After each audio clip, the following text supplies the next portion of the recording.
நீண்ட இடைவெளிக்கு பிறகு உங்களின் ஒரு பதில்கள் மூலமா உங்களை சந்திக்கிறதுல மகிழ்ச்சி. ஆரம்பிக்கலாமா?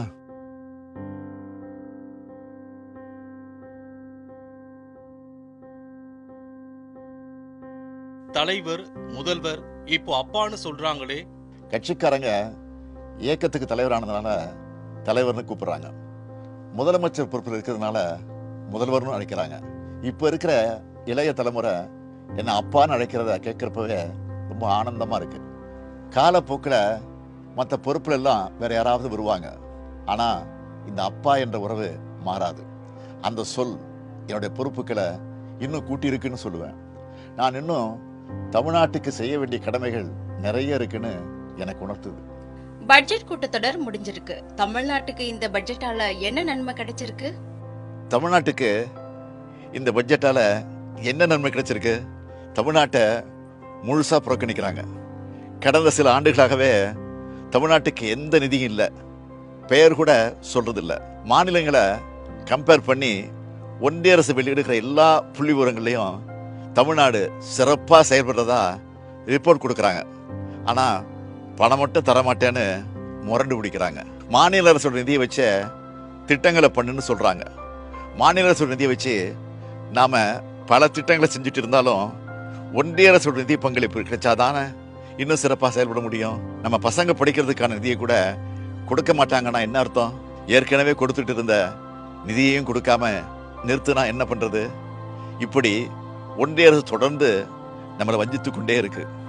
நாமும் தொடர்ந்து போராடிக்கிட்டே இருக்கிறோம். இதில் நம்மளோட உரிமையை கேட்கிறதையே அற்ப சிந்தனைன்னு ஒன்றிய அமைச்சர் சொல்றாரு. ஒன்றிய அரசில் இருக்கிறவங்களுக்கு மனசாட்சின்னு ஒன்று இருக்கான்னு கேட்க தோணுது. கல்வி, குறிப்பா பெண்களுக்கான கல்வி குறித்து தொடர்ச்சியா பேசுறீங்க, நிறைய திட்டங்களையும் அறிவிக்கிறீங்க. இந்த 4 வருஷத்துல என்ன மாற்றத்தை உணர்ந்திருக்கிறீங்க? நாம ஆட்சி பொறுப்புக்கு வந்ததிலிருந்து கல்விக்காக நிறைய பண்ணிட்டு இருக்கிறோம். கல்விதான் யாராலும் திருட முடியாத சொத்து. ஒருத்தரோட கல்வி அவருடைய தலைமுறையை முன்னேற்றம்னு தொடர்ந்து மாணவர்கிட்ட நான் சொல்லிக்கிட்டே இருக்கிறேன். அதனால தான் காலை உணவு திட்டம், இல்லம் தேடி கல்வி, எண்ணும் எழுத்தும், நான் முதல்வன், புதுமை பெண், தமிழ் புதல்வன்னு நிறைய திட்டங்களை செய்கிறோம். குறிப்பாக பெண்களுக்கு கல்வி அறிவு கிடைக்கணும்னு ஏராளமான திட்டங்களை செஞ்சுக்கிட்டு இருக்கிறோம். இதனால் ஏராளமானவங்க பயனடைஞ்சிக்கிட்டு இருக்காங்க. பயனடைஞ்ச பல பேர் பேசுகிற வீடியோக்களை நீங்களே கூட பார்த்துருப்பீங்க. இந்த திட்டங்களால் முன்னேறினவங்க எனக்கு கடிதம் எழுதுகிறாங்க. அதே போல் நான் கொடுக்குற அப்பாயின்மெண்ட் ஆர்டர் பெரும்பாலும் பெண்களுக்கானதாக இருக்கிறத பார்த்து நான் பெருமை அடைகிறேன்.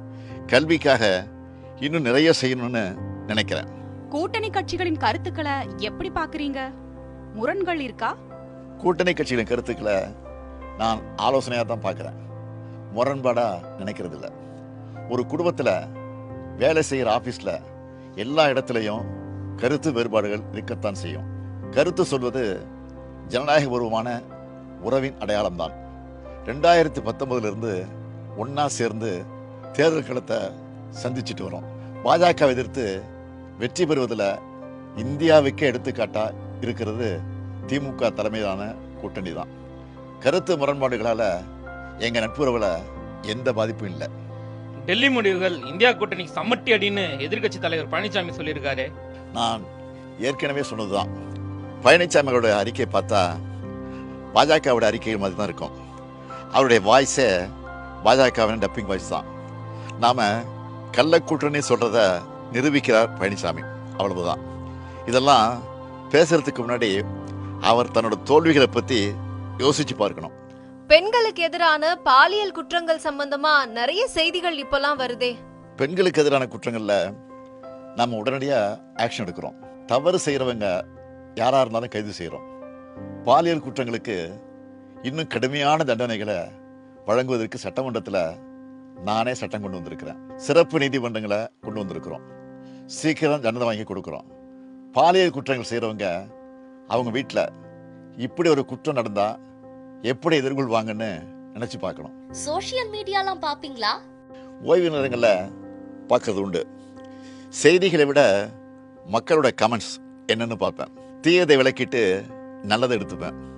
யாராவது கோரிக்கை வச்சுருந்தா, அது நியாயமான கோரிக்கையாக இருந்தால் அதை தீர்த்து வைக்க சொல்லி சம்பந்தப்பட்ட அமைச்சர்களுக்கு அதிகாரிகளுக்கும் அனுப்பி வைப்பேன்.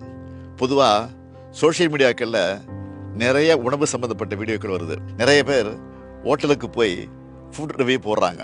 இளம் தலைமுறையினர் ஃபுட்டுக்கு இம்பார்ட்டன்ஸ் கொடுக்கறது மாதிரிய ஃபிட்னஸுக்கும் இம்பார்ட்டன்ஸ் கொடுக்கணும்.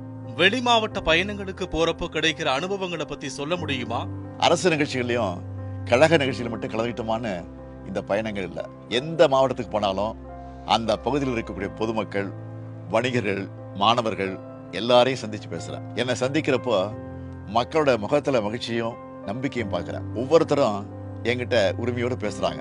மக்களுக்கான கவர்மெண்டா உங்க கவர்மெண்ட் இருக்குன்னு சொல்றாங்க. நம்மளோட குறைகள் தீர்க்கப்படணும் நம்பிக்கையோட மனுக்களை கொடுக்குறாங்க.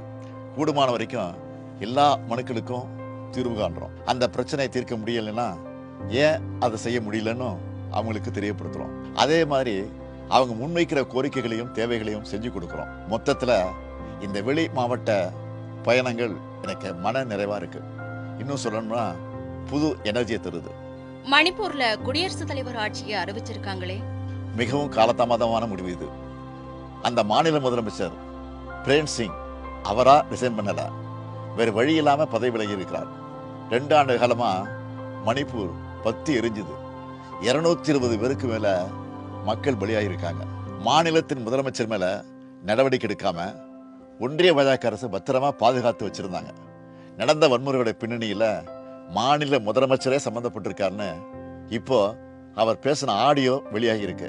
அதை பத்தி விசாரிக்கணும்னு உச்சநீதிமன்றம் உத்தரவிட்டிருக்கு. கூட்டணி கட்சியும் பாஜக எம்எல்ஏக்களுமே அவருக்கு எதிராக திரும்பிட்டாங்க. இந்த நிலையில தான் வேறு வழி இல்லாம அவரை ராஜினாமா செய்ய வச்சு குடியரசுத் தலைவர் ஆட்சியை அமல்படுத்தி இருக்காங்க.